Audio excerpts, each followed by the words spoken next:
This is a Bolgard field. We can see some of the rhizoctonia affected plants. You see, if you remove the bark of a healthy plant, it won't be like this, like threads. See, it's a classic example of rhizoctonia infestation. The farmers, they have said they have never seen that. And when we were doing our study from 2001, we have noted this disease on very few samples in the BT cotton only. And as the time passed, the spread was seen more and more in the BT fields as well as some non-BT fields also. But I personally feel that there might be some interaction, undesirable interaction between the host plant where the gene was introduced and the gene which is carrying the BT. And that has introduced the weakness in the plant not to resist this rhizoctonia. I have seen the website of the Monsanto.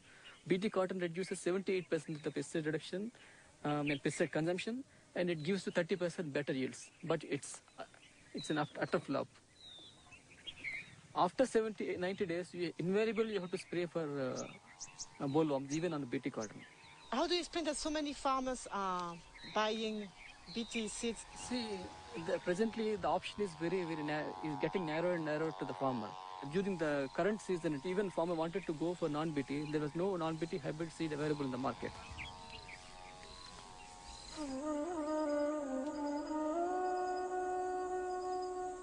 Today in India, Monsanto controls nearly all of the cottonseed market, forcing the locals to buy its seeds at prices 4 times higher than conventional varieties. Small farmers must turn to moneylenders who charge high interest rates. If the harvest is poor, it means bankruptcy, a vicious circle which is decimating Indian villages.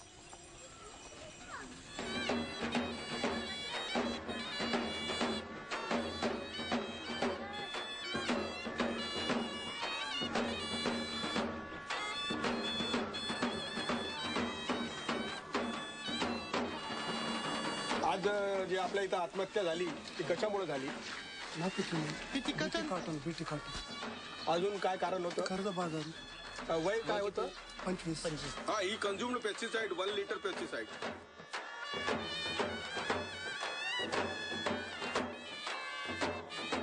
पहिला suicide आहे का? नाही. जगात किती झाली?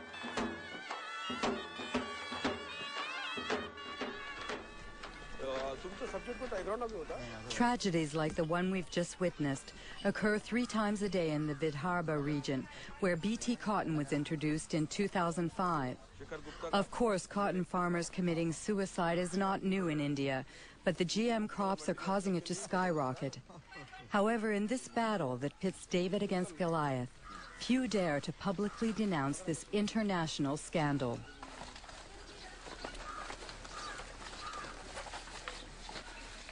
This is Vidarbha's rice growing belt. If you see, the minimum suicides are there. But this is the cotton growing area. The result of the BT cotton is the first year 600 suicides from June 2005 to 2006. Second year, still today, within 6 months, 680 suicides. So it's a disaster. It's a complete disaster, yes. All these technologies, either it is GM or biotechnology, they are actually making the farmers completely dependent on the market. Because not only that you have to pay more for the seed procurement, but you have to fertilize. And this very claim that no spraying is required, no pesticide required, is also false. When Monsanto claims in advertising that GM crops are adapted for small farmers, what do you think it's? Our experience shows that it is completely false. It's completely false. It's a lie.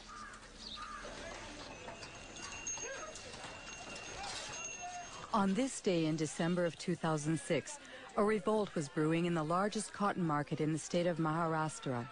3 days later, riots broke out and dozens of small farmers, including Kishore Tiwari, were arrested. बहुत कम भाव में ले रहे माल और काश्तकार करके परेशान हो रहे. तुमचं किती आहे कर्ज? 25,000. 32,000 rupees a day. तुमचं 60,000 rupees a day. तुमचं 50,000 rupees a day. 20,000 rupees a day. 50,000 rupees a day. 15,000 rupees a day. किती लोकांना बीटी लावायचं नाही पुढच्या हातवर? They don't want to quote for the BT.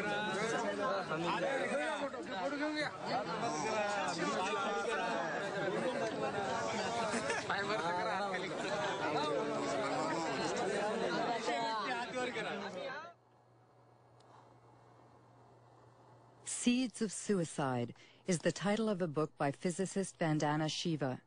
She won the Alternative Nobel Prize and heads the Navdana organization, which aims to conserve traditional seeds.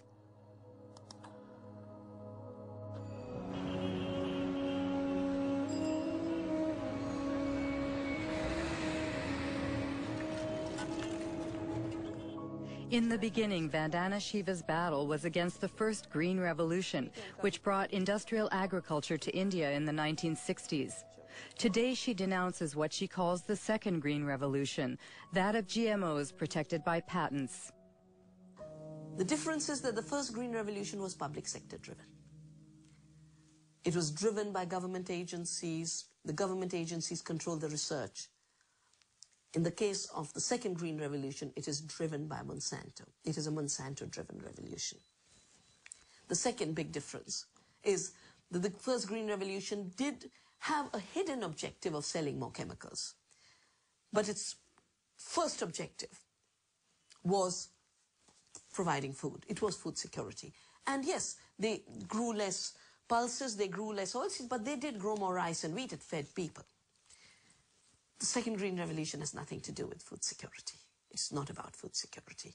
It is about returns to Monsanto's profits. That's all it is about. They've always said genetic engineering is the way to get to patenting, but patenting is the real aim. If you look at Monsanto's research agenda, they are testing at this point something like 20 crops with BT genes in them. There's nothing they're leaving untouched. The mustard, the okra, the brinjal, the rice, the cauliflower. Once they have established the norm that seed can be owned as their property, royalties can be collected, we will depend on them for every seed we grow, of every crop we grow. If they control seed, they control food, they know it, it's strategic, it's more powerful than bombs, it's more powerful than guns. This is the best way to control the populations of the world. Monsanto responds to Ms. Shiva's persuasive argument by brandishing its pledge: integrity, dialogue, transparency, and sharing. We want to participate constructively in the process by which societies around the world try to develop good answers to those questions. Are the products going to be safe for the environment? How are they going to affect biodiversity? How are they going to affect other plants and insects and birds? What about outcrossing of genes? What happens if genes do outcross into wild species? To me, that means, among other things, listening carefully and respectfully to all points of view. Despite Robert Shapiro's placid demeanor, he has just touched on a subject that greatly troubles GMO opponents: transgenic contamination, which Monsanto prefers to call an adventitious presence that's part of the natural order. According to a study led by Berkeley professor Dr. Ignacio Chapela, GMOs have already contaminated Mexican corn. But when the scientific journal Nature published the study's findings, it triggered a violent controversy.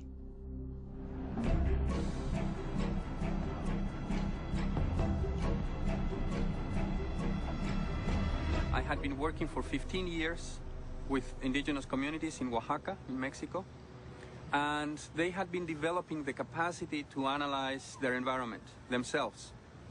One of my students went to try and train people to detect transgenics. We brought with ourselves a positive control. That was a can of corn from the US that we knew was transgenic, and we were looking for a negative control.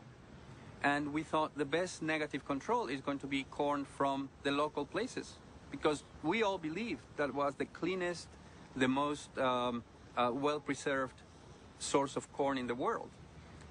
So the surprise came when we looked at these samples and we discovered that the samples that we all believed would be non-transgenic had already transgenic DNA within them. It was a very big surprise for us to discover that these land races of corn that were kept by people locally and supposedly maintained over 10,000 years had already been reached by transgenic contamination, mostly from the US.